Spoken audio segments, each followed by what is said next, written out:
Posbakum Burhanuddin Center menggelar press release terkait adanya dugaan akun di media sosial yang menfitnah, menyebar berita hoaks, serta mempublikasikan narasi video tanpa izin terhadap almarhum Burhanuddin Ar-Rasyid yang pernah menjabat sebagai Bupati 2 periode.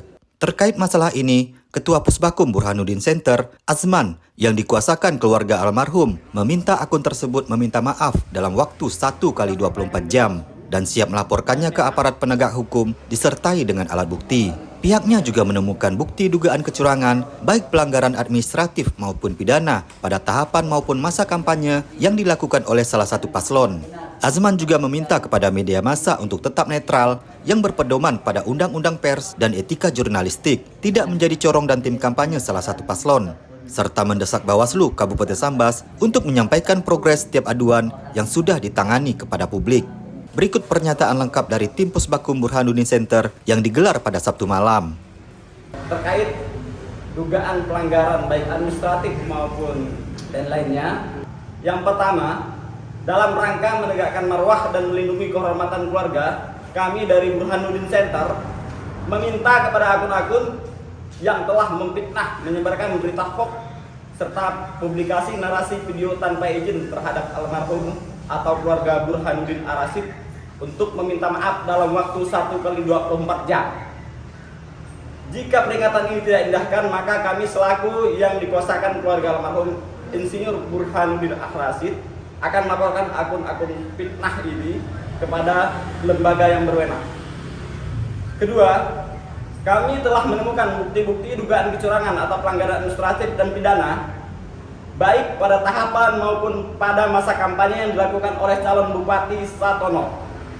Ketiga, kami meminta kepada PJS Bupati Sambas untuk memutus kontrak dan mempublikasikan media-media terlampir secara media-media yang bekerjasama dengan Pemda pada hari ini, karena diduga ikut terlibat menjadi bagian corong dalam tim pemenangan paslon petahana Satono. Dan kami menaruh respek terhadap fungsi dan peran-peran kawan media sebagai corongnya demokrasi yang kita lakukan di Kabupaten Sambas. Namun harus mengindahkan prinsip-prinsip dan etika jurnalistik dan tetap menjadi agen penjaga ruh demokrasi pada hari ini. Keempat, mendesak Bawaslu Kabupaten Sambas untuk mempublikasikan atau menyampaikan progres setiap laporan aduan yang sudah dan sedang ditangani, baik menjadi temuan Bawaslu atau pelaporan dari tim yang telah kita lakukan. Kemudian hal-hal tersebut yang kita interpretasi sementara adalah terjadinya keracunan makanan yang terjadi di Kecamatan Gali. Harapan kita kenapa kita ingin dipublikasikan ke depan tidak terjadi dan terulang lagi musibah seperti itu. Dan memang itu dilakukan pada tanggal 24 Oktober tahun 2004. Kemudian mobilisasi kepala desa yang terbaru, yaitu di Desa Seberang Kecamatan Sebawi, yang sebanyak yang disebarkan itu ingin hadir 117 orang dan hadir 54 orang kalau tidak salah. Itu untuk dipanggil oleh Bawaslu. Kemudian progres pelaporan pengumpulan kepala desa di Kecamatan Teluk Kramat. Nah itu.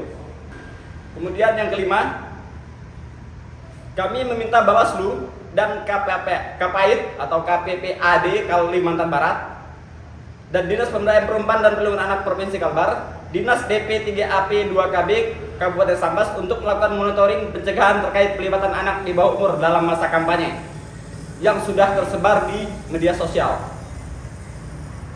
Yang keenam, untuk kepada jajaran kepolisian, kejaksaan, Bawaslu Kabupaten Sambas yang tergabung dalam sentra Gakumdu untuk memetakan potensi kerawanan jelang habis masa cuti dan atau memasuki masa tenang H+1 pasca pemungutan suara. Kami dari Burhanuddin Center siap membantu mengintensifkan dan monitoring melalui relawan kami yang berada di 1007 TPS di Kabupaten Sambas. Dan ini kita sudah siapkan sejak lama. Perwakilan pihak keluarga almarhum Burhanuddin Ar-Rasyid, Eko Setiadi, mengaku tidak terima dan siap membawa persoalan ini ke ranah hukum. Eko berharap dengan adanya press release ini tidak ada lagi hoak dan fitnah. Dia juga mengajak bersama-sama membantu KPU, Bawaslu, dan aparat keamanan untuk mensukseskan pemilu yang aman dan damai. Yang jelas kami dari pihak keluarga intinya tidak terima dengan berita-berita yang di media sosial yang ditujukan kepada almarhum orang tua kami. Yang jelas kita tinggal di negara hukum. Yang jelas mudah-mudahan hal ini kami berharap dapat ditindak secara hukum yang ada dan membuat efek jerah lah. Mudah-mudahan dengan adanya press release ini tidak ada lagi hoax dan berita-berita fitnah dan berita-berita yang menyudutkan lah. Kita berharap Pilkada Sambas 2024 ini berjalan dengan damai, adil. Yang jelas kita sama-sama membantu pihak Panwaslu, KPU, Polri, TNI, dan semua pihak terkait untuk kelancaran Pilkada Sambas 2024 ini. CSM TV madahkannya.